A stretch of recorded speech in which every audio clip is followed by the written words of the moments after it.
Queridos, boa noite. Que a paz do nosso Deus esteja conosco mais uma vez, que nos reunimos para cultuarmos ou adorá-lo, porque nosso Deus é bom, bom em todo o tempo. Quero convidá-los, então, para refletirmos agora na palavra do nosso Deus, a palavra inspirada do nosso Deus no livro de Êxodo, dando sequência, então, à exposição das Escrituras que nós temos feito no livro de Êxodo, Êxodo capítulo 3.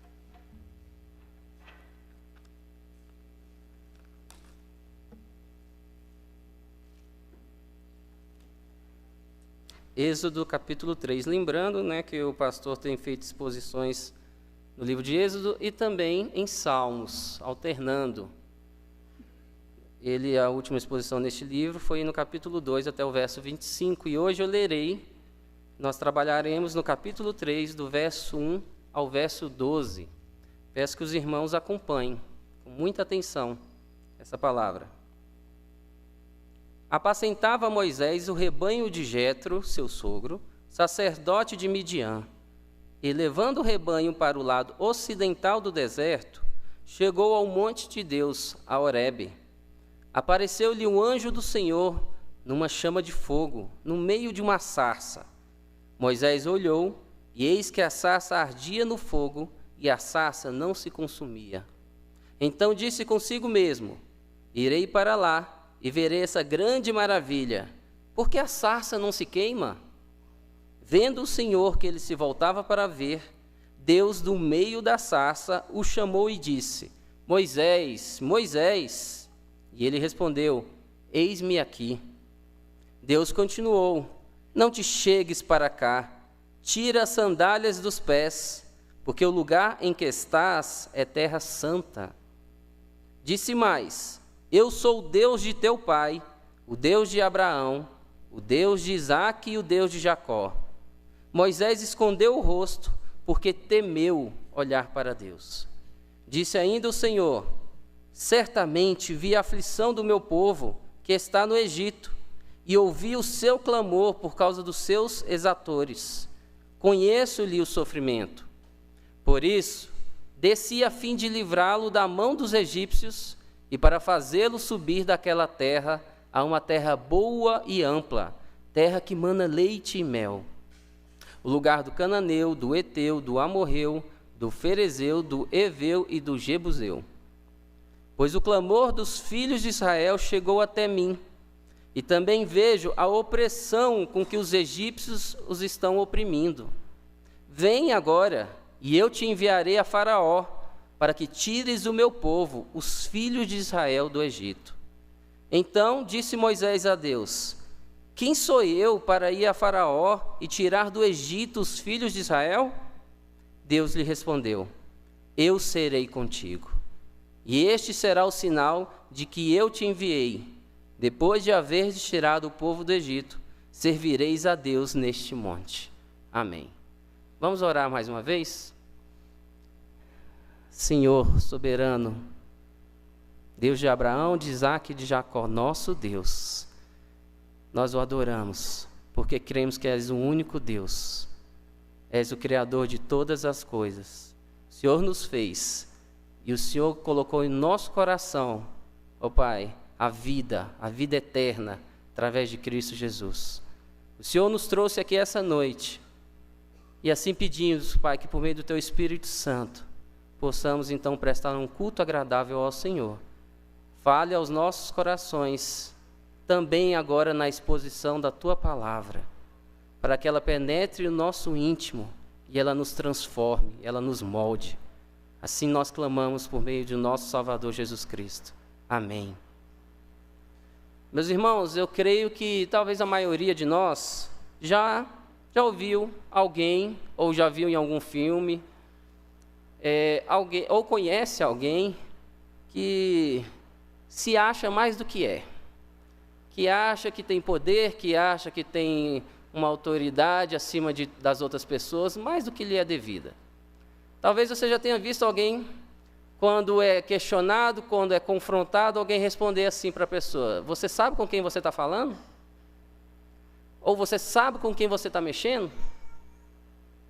E a pessoa, quando fala assim, quando pensa assim, ela já está se colocando um patamar superior aos demais. E existem até jargões, digamos assim, evangélicos, nesse sentido. Talvez você já tenha visto uma frase que as pessoas, eu já vi até em adesivo de carro, quando a pessoa diz: eu não sou dono do mundo, mas eu sou filho do dono.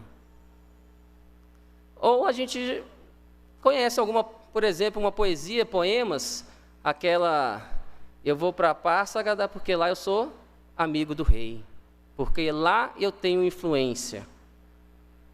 Mas existe também um contexto diferente, quando as pessoas olham para si, e isso tem tudo a ver com as lições que a gente está tendo na escola dominical, inclusive a de hoje.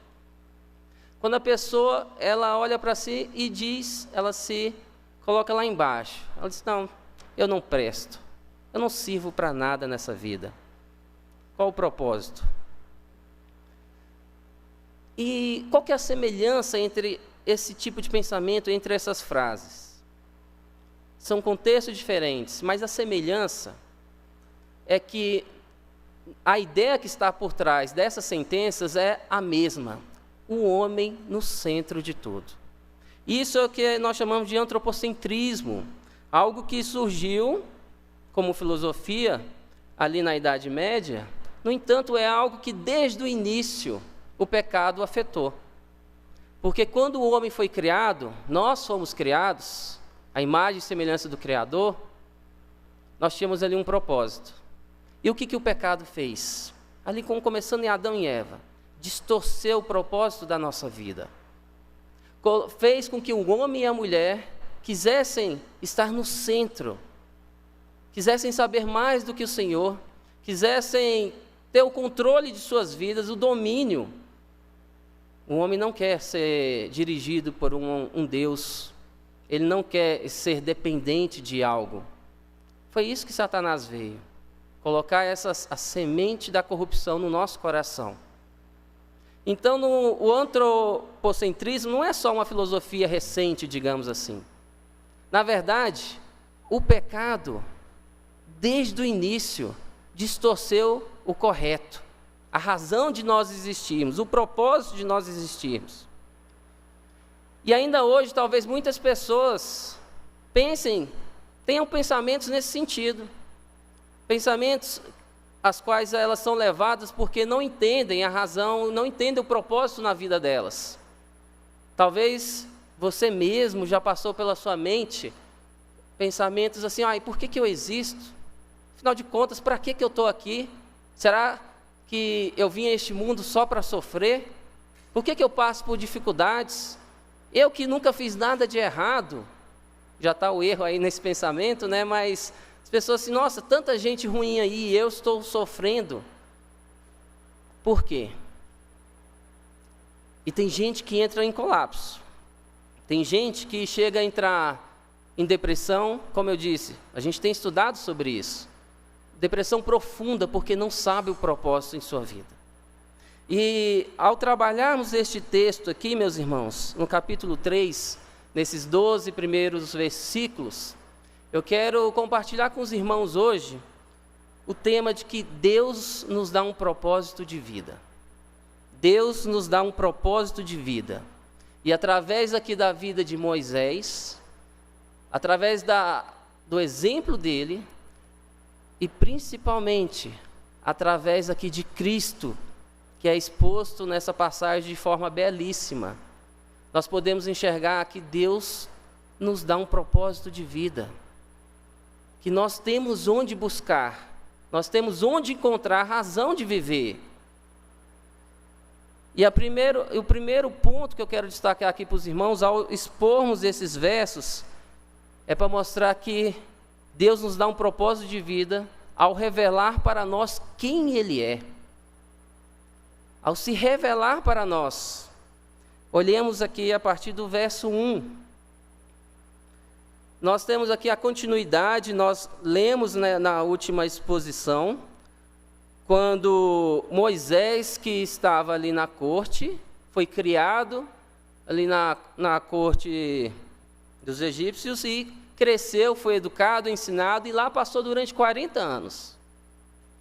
Após, então, esse tempo, nós lemos aqui a partir do verso 11, uma situação na qual ele mata um egípcio que estava espancando um hebreu, esconde, depois ele é acusado pelos seus próprios, porque ele tenta defender um outro hebreu, e aí ele é acusado como quem é Moisés para vir aqui falar alguma coisa para nós. Faraó descobre e tenta matá-lo, corre para matá-lo e Moisés foge. Então ele vai para uma terra, a terra de Midian. Lá ele passa a viver, lá ele se casa, lá ele passa a ter uma nova vida, novos 40 anos naquele local. E aqui no verso 1 do capítulo 3, nós temos então a continuidade, nos dizendo que Moisés agora era um pastor de um rebanho. Ele apacentava o rebanho ali do seu sogro, cuidava daquele rebanho, e perceba que agora é um contexto diferente. Enquanto ali na primeira metade da sua vida, os seus primeiros 40 anos, ele foi criado num contexto de luxo, num palácio, com as regalias ali da corte. Ele é obrigado a fugir para uma terra na qual agora ele vai ter que ralar profundamente. Ele vai ter que trabalhar e trabalhar muito, e de uma forma diferente da qual ele vivia. Agora ele se torna um pastor. Um pastor é aquele que tem que cuidar do rebanho, tem que proteger o rebanho dos animais, tem que correr atrás do rebanho, tem que dar o alimento, tem que limpar, tem que passar ali muitas vezes fome, porque se afasta do seu local para cuidar e ir atrás das suas ovelhas, dos seus animais. Não é uma vida fácil, é uma vida penosa. Então, ele assume agora um papel diferente. Enquanto ele era honrado na corte, por ser membro ali da família, ter sido adotado como membro da família, agora ele passa a ser desprezado. Por que desprezado? Porque é isso que a figura do pastor representa, principalmente para os egípcios. Se você olhar comigo aí, volta um pouquinho em Gênesis, no capítulo 46, olha o que diz o verso 34.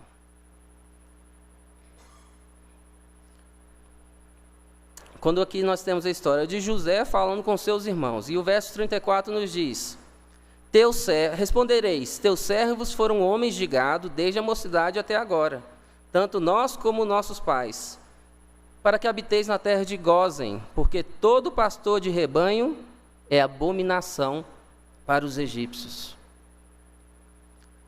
Aqui Moisés já está sendo trabalhado, e Deus está lhe mostrando quem Deus é na vida dele, ao trabalhar a vida dele, ao mudar as circunstâncias da vida dele. Moisés continua aprendendo que Deus é soberano na vida dele. Antes, cheio de honra, mas agora passou a ser desprezado. Agora, quando olharmos para a exposição das Escrituras, meus irmãos, nós precisamos sempre olhar para o nosso alvo. E nosso alvo não é Moisés. Nosso alvo é Cristo. Cristo também foi desprezado, porque Cristo também assumiu o papel de pastor. Lá em João capítulo 10, nos versos 14 e 15, nós vemos que quando Cristo se declara: eu sou o bom pastor, e eu dou a minha vida pelas ovelhas. Moisés aponta para aquele.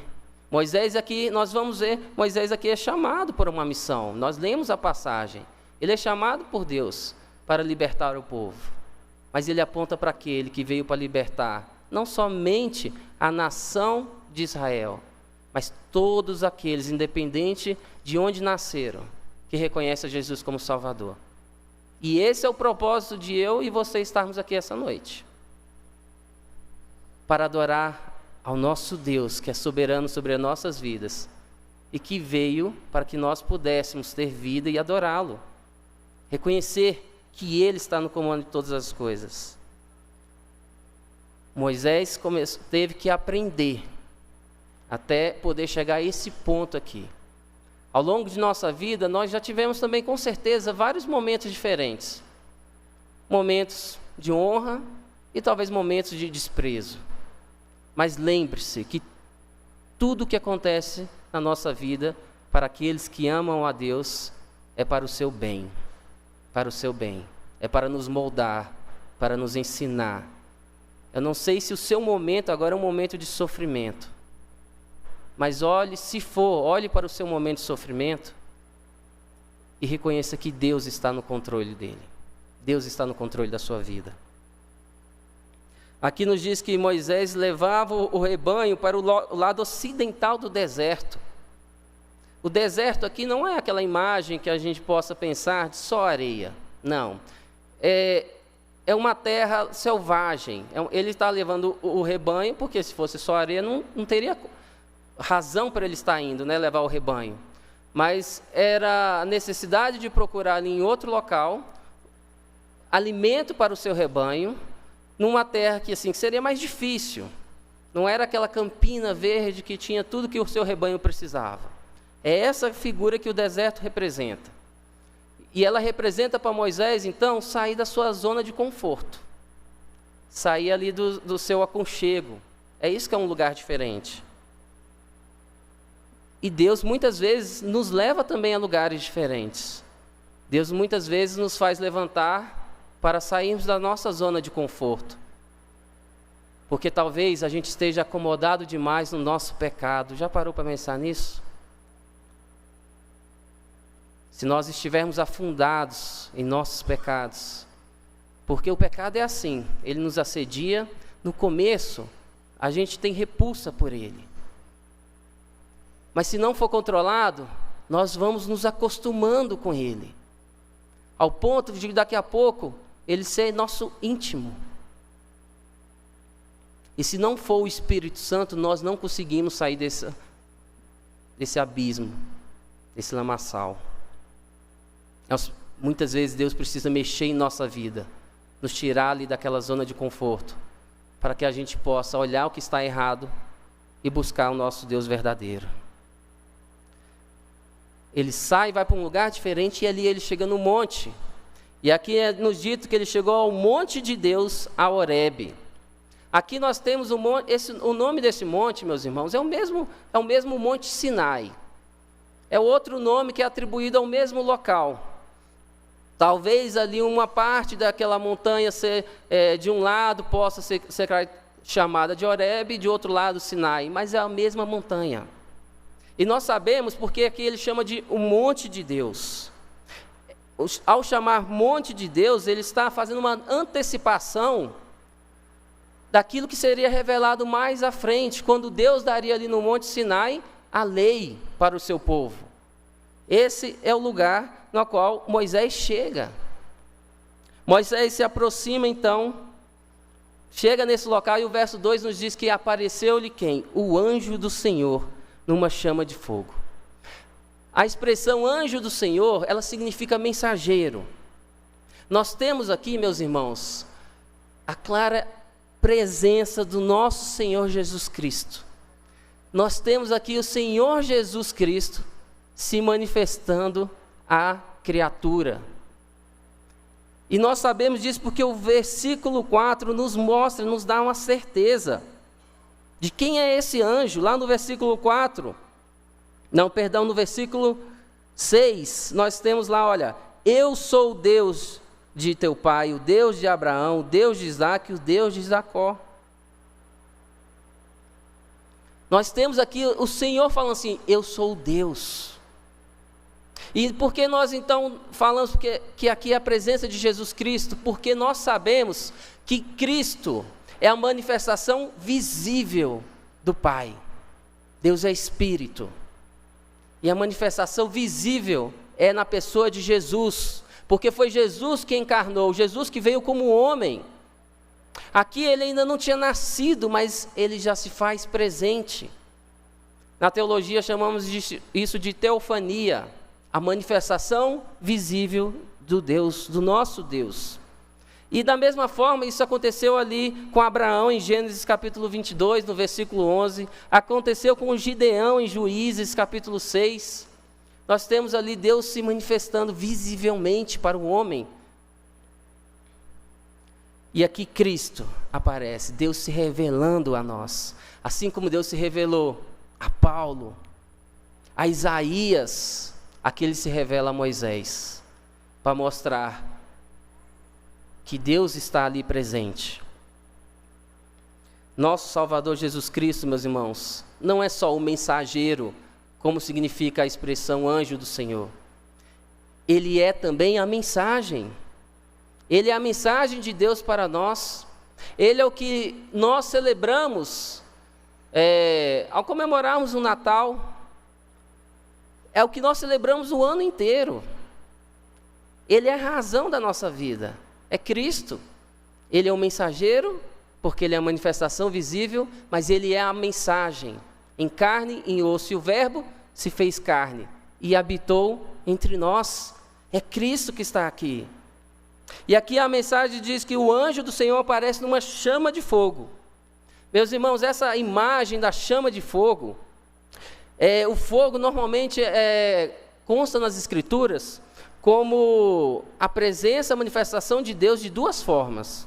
Ou em destruição, nós podemos lembrar de Sodoma e Gomorra, que foi destruída pelo fogo, porque o fogo representa a ira do Senhor, mas também ele pode aparecer como purificação, como acontece em Isaías capítulo 6.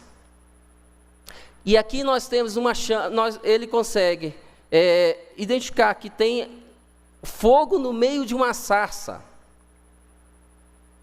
E no verso seguinte, ele vai se maravilhar em razão disso, porque, poxa, estou vendo uma sarça, um arbusto, e ele não queima, ele não é destruído.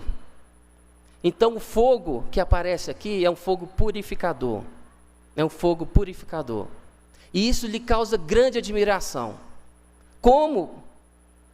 Eu imagino que Moisés deve ter olhado para aquilo e pensado, por que não se queima?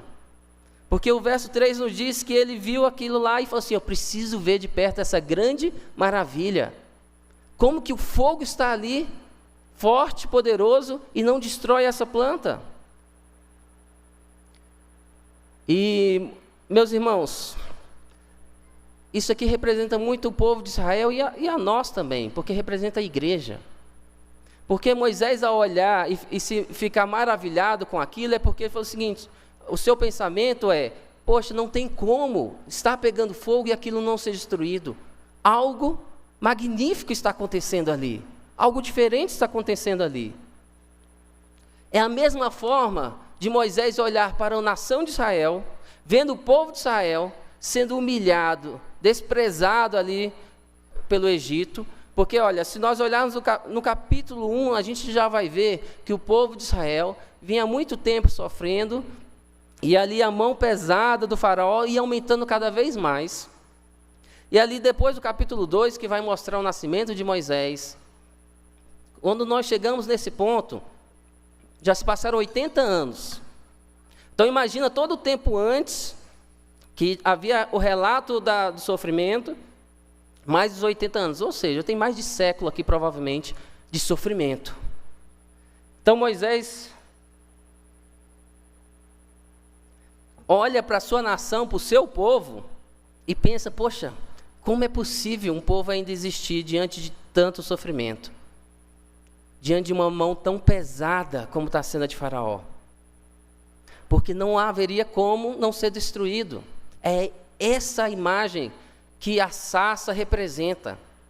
O povo de Deus sofrendo os pecados, sofrendo a corrupção do pecado, sofrendo debaixo da mão do inimigo, e mesmo assim o povo de Deus não é destruído. A sarça que arde e não se consome representa a igreja de Deus, representa o povo. E por que o povo não é destruído? E eis aqui, meus irmãos, a questão, porque é Deus se revelando a Moisés, Deus mostrando que tem um propósito para a vida de Moisés. A igreja não é destruída porque nos diz a palavra que Deus está no meio dela. Deus se faz presente. Meus irmãos, muitas vezes nós nos colocamos no papel de juiz. Perceba, né? Quantas vezes nós julgamos, gostamos de julgar as pessoas. e sem saber, nem conhecer o que se passa no coração delas.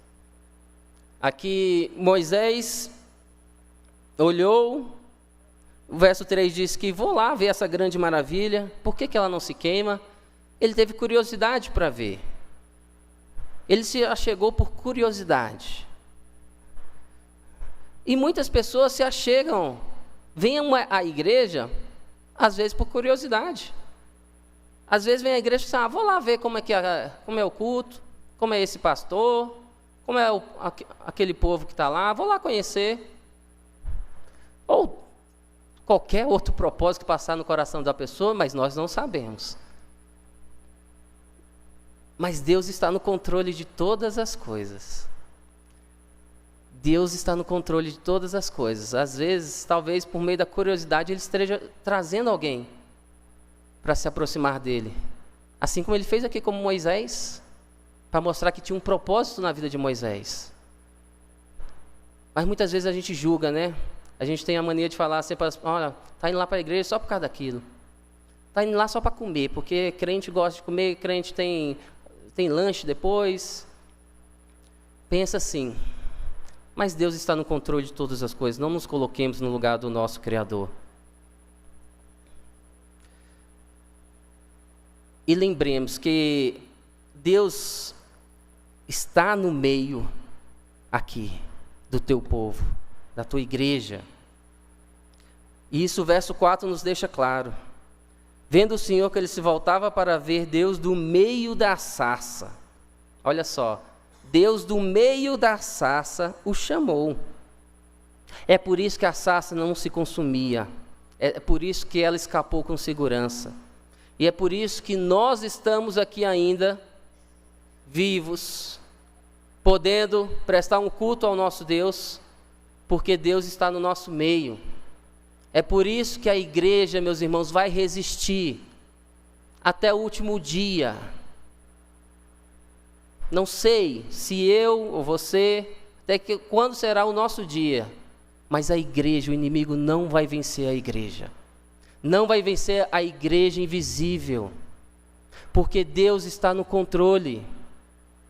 A igreja não é minha, não é sua. A igreja é do nosso Senhor Jesus Cristo. Ele é o cabeça. No Salmo 46, ali nos seus 5 primeiros versos, vem nos mostrar que contra o povo de Deus, contra a cidade de Deus, as ondas podem vir, a angústia, as coisas podem abater, podem ameaçar a sua destruição, trazer sinais de destruição, mas lá deixa claro que ela não será movida, a cidade do Senhor não será movida, porque Deus está no meio dela. E isso tem que causar em mim e você esperança, conforto, porque Deus está se mostrando para nós quem Ele é. Ele é um Deus soberano, Ele é um Deus que está no controle de todas as coisas. É um Deus que não permite que o inimigo tenha força o suficiente para isso, para destruir. O inimigo está ali sob o seu controle, o controle do nosso Senhor.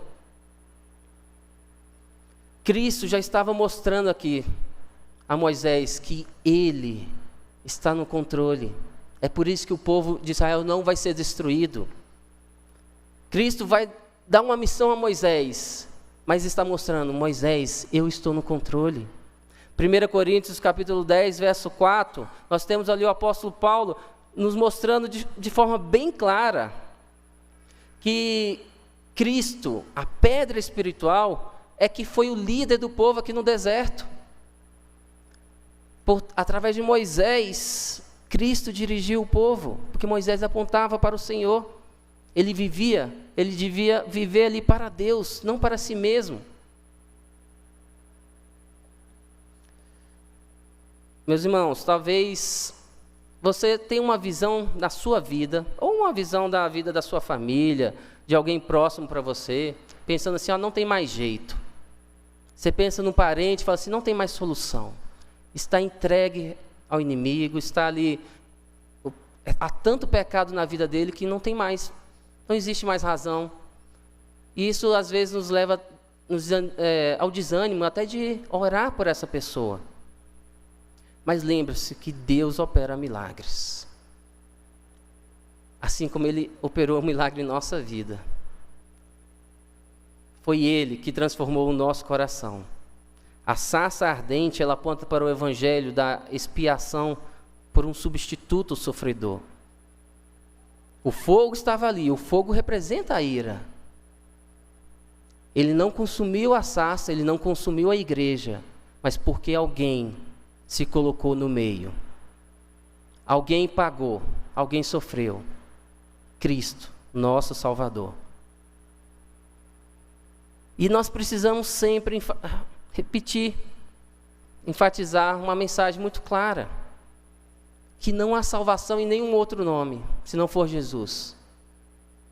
E a sua vida já pertence a Cristo, você que está aqui, aqueles que nos acompanham pela internet, já pertence ao Redentor. O fogo que estiver na sua vida será um fogo de purificação para te santificar, ou é um fogo de destruição? Não tem outro caminho. Ou é um ou outro, não tem meio termo. Ou ele te purifica para te aproximar conforme a palavra, ou ele te destrói ao lugar que cabe aos ímpios. Deus é soberano. E o verso 4 nos mostra também que Deus chamou Moisés. Moisés, pelo nome, com intimidade, assim como ele fez conosco. Moisés responde, atende o chamado, porque a vocação é eficaz. Quando Deus chama, não tem como ter outra resposta.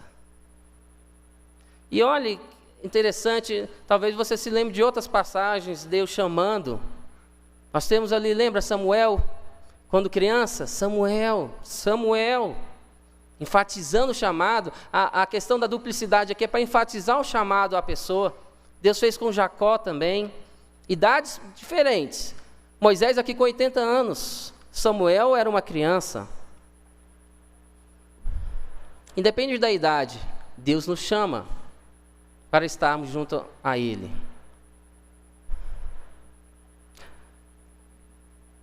E muitas vezes as pessoas querem, ou por falta de orientação, porque Samuel precisou ser orientado ali, olha, quando você ouvir de novo o chamado, vai lá e responde, eis-me aqui.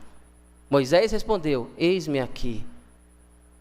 Cabe aqui o meu e o seu papel, de mostrar àqueles que ainda não conhecem. Olha, quando Deus chamar, responda. Não negligencie o evangelho. A Escritura é clara.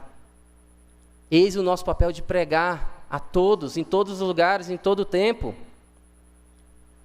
Para que não sejamos, meus irmãos, não tenhamos que responder diante do nosso Deus, por que deixamos de pregar o evangelho. Olha a responsabilidade da igreja.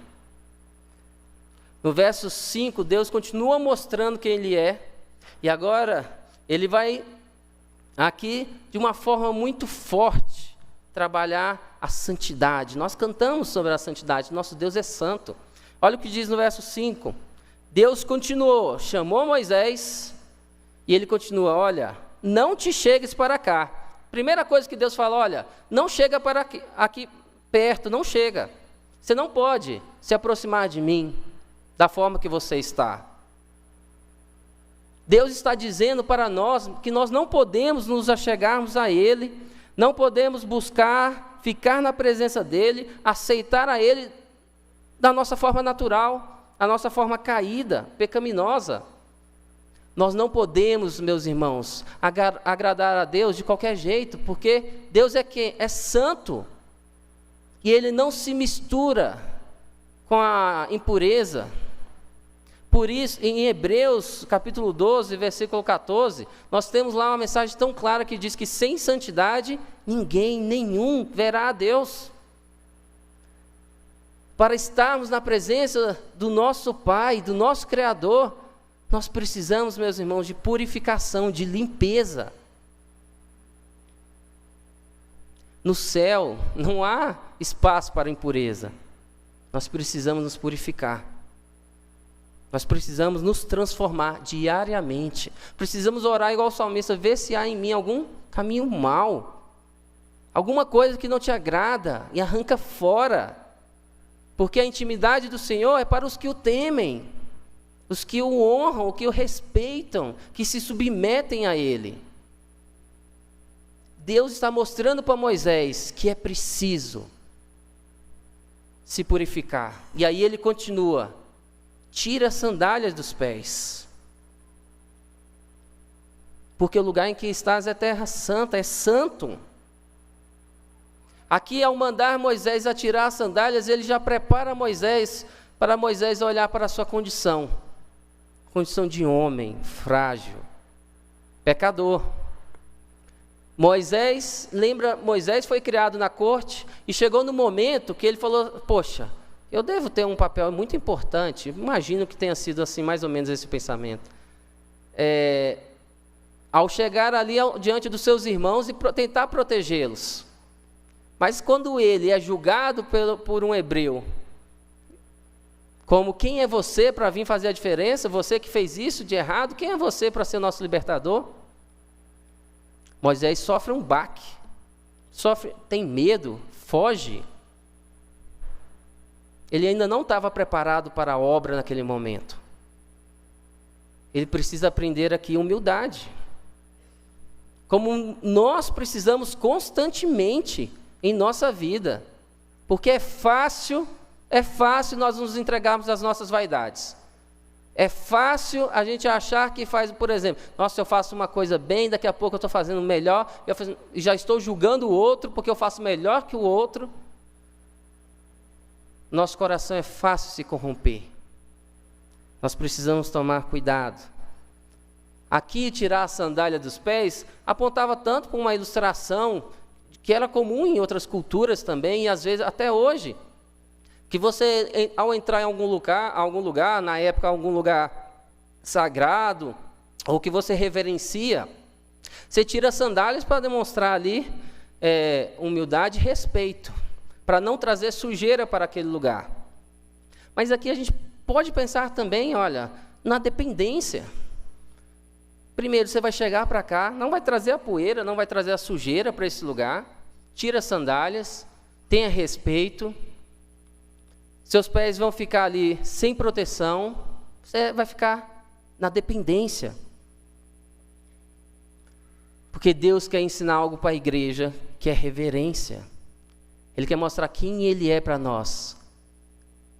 E que nós tenhamos reverência. Meus irmãos, e reverência está aí alguma coisa que nós precisamos nos corrigir. Bastante. Bastante. Porque existe uma ideia equivocada. Isso desde a igreja primitiva, a partir da morte e ressurreição de Cristo, de que não exige mais reverência, solenidade, como era na antiga dispensação da aliança, como era no Antigo Testamento. É uma ideia equivocada. De que agora nós podemos viver de qualquer forma, fazer de qualquer forma, podemos prestar um culto a Deus. E é algo que todos nós, presta atenção, todos nós precisamos trabalhar melhor. Nós estamos acostumados, mal acostumados, né, a prestar um culto a Deus, às vezes de qualquer jeito. Exemplos disso, às vezes a gente está no culto e eu não me importo nem um pouquinho de parar um pouquinho para ver o celular, ver uma mensagem, ver um site, ver um e-mail. Eu não me importo nem um pouquinho de conversar qualquer outra coisa que não tem nada a ver com culto. Está tendo culto ao Senhor. Eu vim aqui para prestar um culto a Deus. Não me importo nem um pouquinho em meus pensamentos ficarem em qualquer outra coisa, exceto na presença do Senhor. É questão de reverência. É questão de reverência. E, meus irmãos, isto vem, já não é de agora, de muito tempo que a igreja vem sofrendo com isso, a igreja do Senhor. E isso se agravou muito no século XIX, quando um pastor, Charles Finney, um avivalista, fez um grande movimento na igreja ali nos Estados Unidos, mas ele parou de estudar, largou o seminário, disse que tinha seus sermões, suas pregações de forma inspirada, não precisava prepará-los de improviso, mas um grande prejuízo que ele trouxe para a igreja foi porque ele veio colocar que o objetivo do culto é focar no indivíduo. O objetivo do culto é focar no indivíduo, naquele que participa, para que a pessoa que está aqui participando tenha uma resposta, uma reação emocional ao Evangelho. Então as músicas, elas precisam ser cantadas, de acordo com essa heresia, precisam ser cantadas para mexer com o nosso emocional, para que eu possa chorar, para que eu possa sonhar, para que eu possa ali descansar, porque senão não tem razão. E dali, vários meios, até técnicas de pregar, pregações que muitas vezes precisavam, assim, aquela eloquência toda para mexer com o coração daqueles que fazem parte, coisas que existem até hoje, né? Um movimento, na verdade, existe muito hoje. Mexer com o nosso íntimo, não expor as Escrituras, não trazer o que a palavra de Deus nos traz, mas nos moldar. E olha como nós reagimos a isso. Quando nós pensamos assim, poxa, não, o culto hoje não foi muito bom, não senti, assim, não mexeu comigo, foi meio morno, foi meio chuchu, meio sem graça, qualquer coisa. Quando nós pensamos assim, nós estamos dando continuidade a uma heresia que distorceu o propósito da nossa vida aqui. O nosso propósito estar aqui essa noite tem que ser, eu vou cantar para louvar a Deus. Independente se vai ter um instrumento tal ou outro, se vai ser bem ou mal tocado, independente se o pregador tem toda aquela clareza, porque eu vou lá para ouvir a palavra do Senhor exposta, eu vou orar a Deus. E quando o meu irmão estiver orando, eu vou participar da oração, porque eu estou falando com meu Pai. Isso é reverência. Mas quantas vezes nós falhamos na reverência? Está aí, meus irmãos, outro perigo, né? Eu sei que a internet é uma bênção e tem nos servido muito bem, principalmente nesse período de pandemia. Mas cuidado para não nos acostumarmos a assistir de casa. Porque eu acho que você há de concordar comigo. De casa, muitas vezes, a gente não tem a reverência que tem aqui. Parece tanta coisa para fazer. Vontade de fazer tanta coisa, né? De levantar, de sair, de falar, de olhar no celular, de fazer aquilo e tal. Eu estou participando do culto, mas sem a reverência que Deus exige. Por isso a gente precisa ser um alerta em nossa vida. Hebreus 12, 28 e 29 diz que nós devemos servir a Deus de forma agradável, com reverência e temor. Por quê? Pois Deus, diz o versículo, é fogo consumidor. Não é brincadeira, meus irmãos. Porque onde Deus está, o texto nos diz que é a terra santa.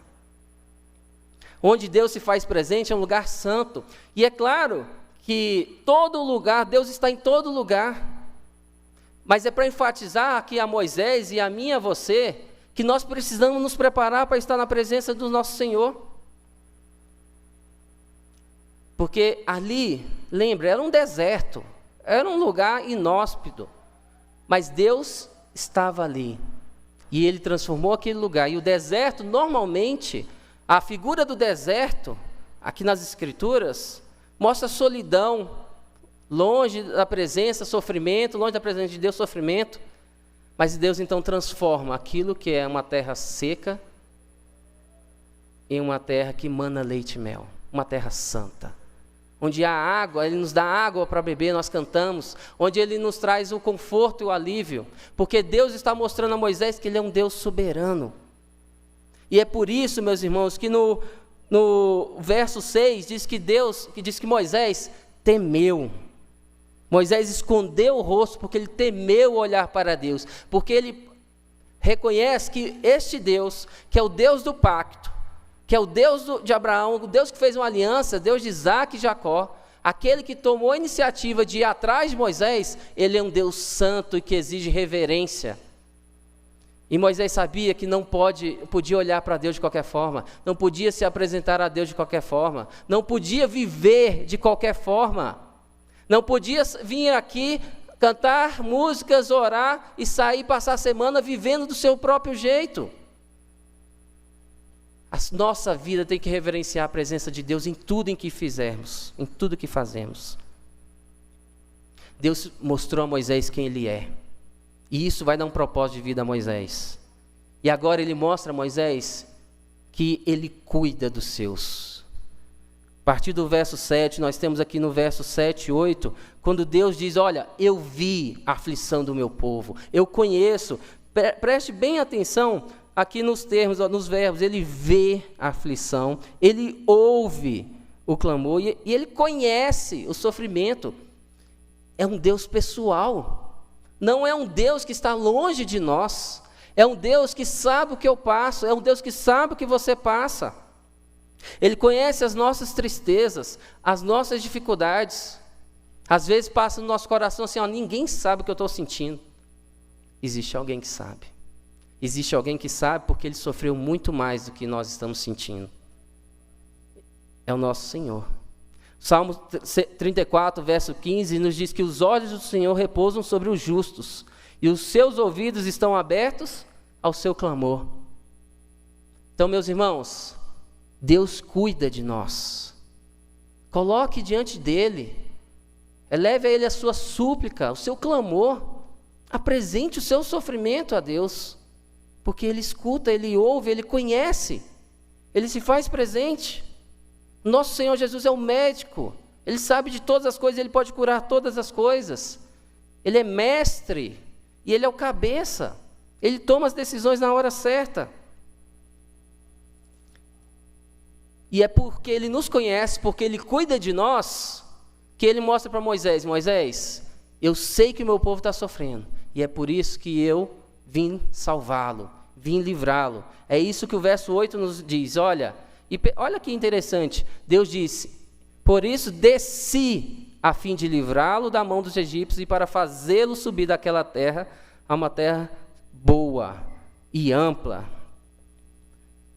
Como é que Deus desceu? Na pessoa de Jesus Cristo.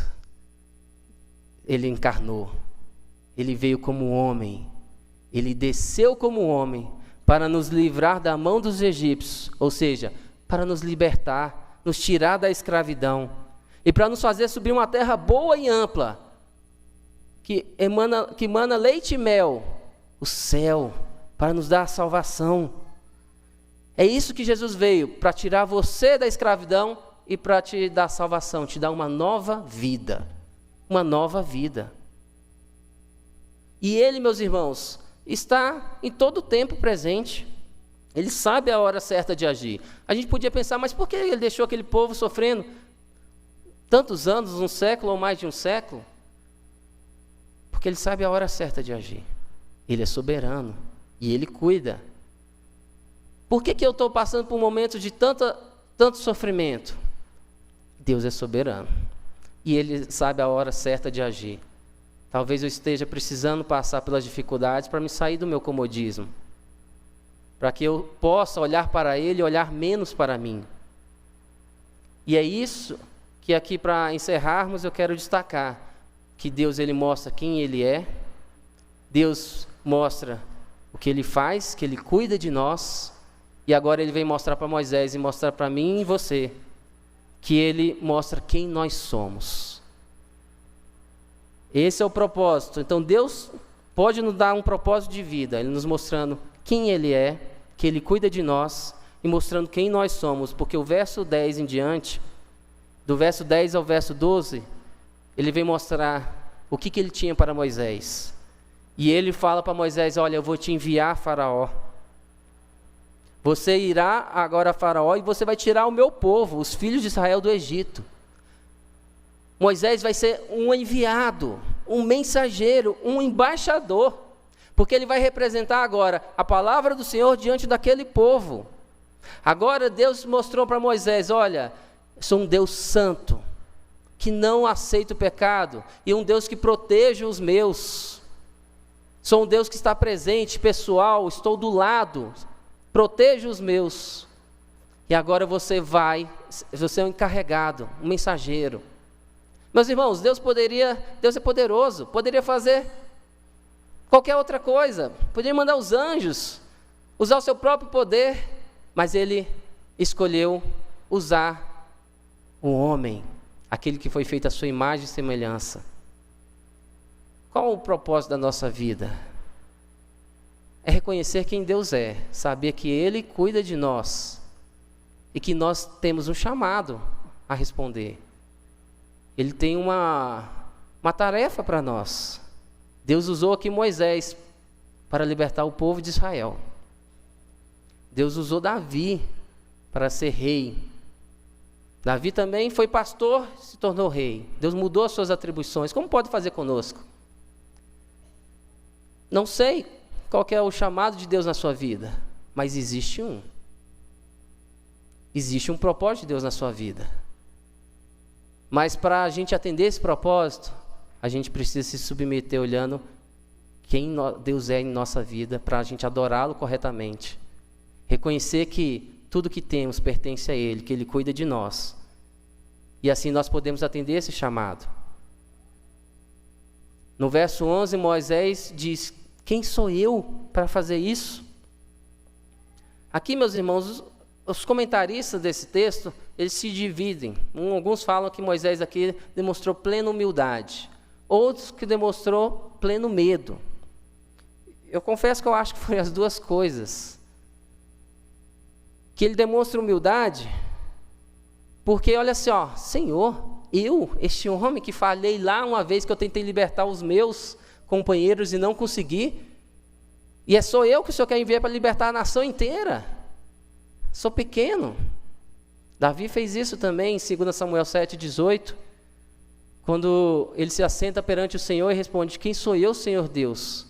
E qual é a minha casa para que o Senhor me traga até aqui, para me dar essa responsabilidade?